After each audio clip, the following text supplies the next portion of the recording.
Hello everyone, welcome to Technologies Discussion channel.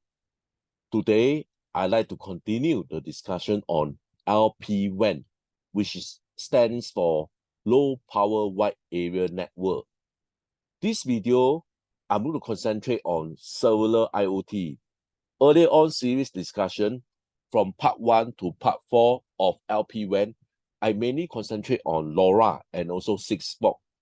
This video, I want to concentrate on cellular IoT.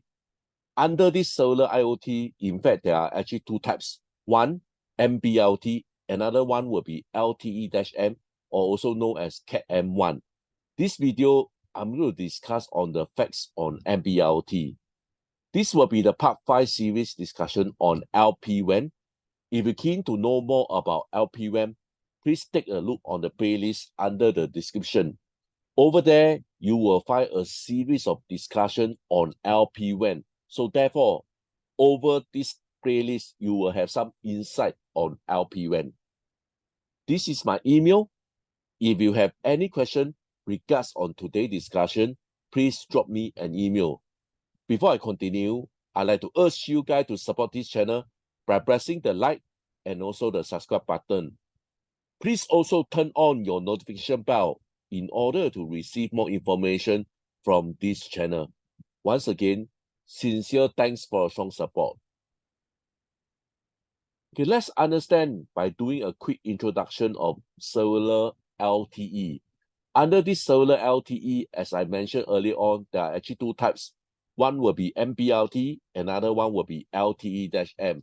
Okay, I will do a LTE-M later on, and maybe I will also do another video to compare the difference between NB-IoT and LTE-M.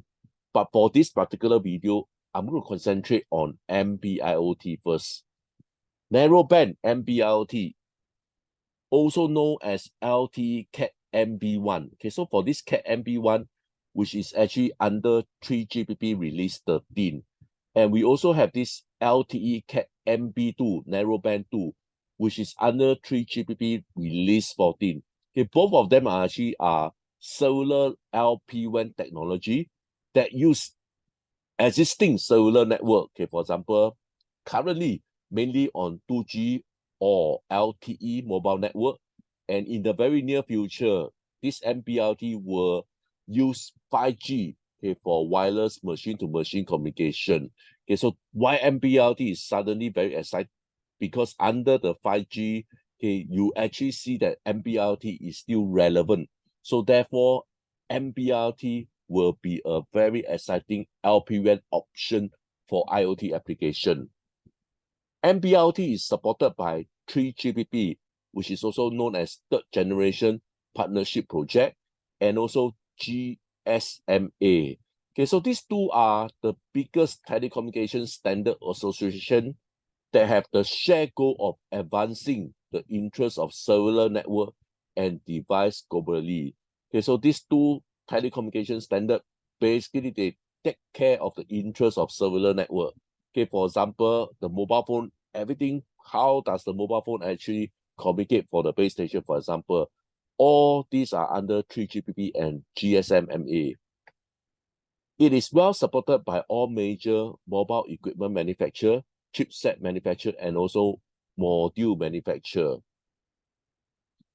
Pre-existing cellular network such as 4G, okay, they actually offer significantly more power than this IoT use case. Okay, so IoT don't need a lot of power, okay, for the use case, but 4G typically will provide a lot of power because 4G in fact is power hungry.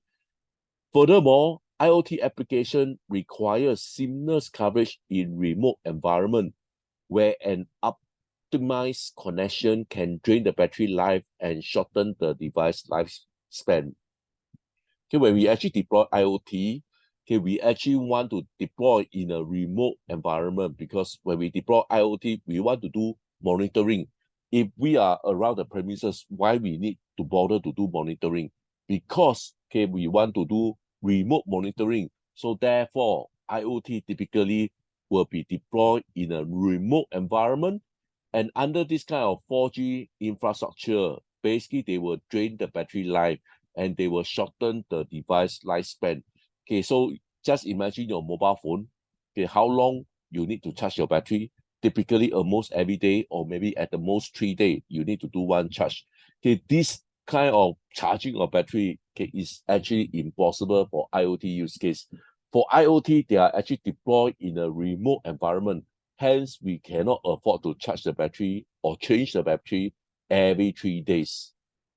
Because of this, okay, all the new physical layer, signal, and channel, they are actually redesigned to meet the demand requirement of extended coverage. So later on, I will explain how NB-IoT actually can extend the coverage in the rural and also the deep indoor and ultra low device complexity in order to meet this NB-IoT end device module chip. The initial cost of the NB-IoT module is expected to be comparable to GSM. The GSM is 2G or GPRS. Okay, so these two belongs to 2G standard here. The underlying technology is, however, much simpler than today GSM. Okay, and its cost is expected to decrease rapidly as demand increase. There will be a lot of interest on NB-IoT. Okay, so you just imagine, for example, the module, okay, the cost can be drastically reduced if the demand increase. So imagine the module, let's say it's about US $2 to $3. It will be very attractive. The connectivity, okay, let's say is just US 25 cents to have one connectivity per month. Again, all this actually will excite this whole NB-IoT committee here.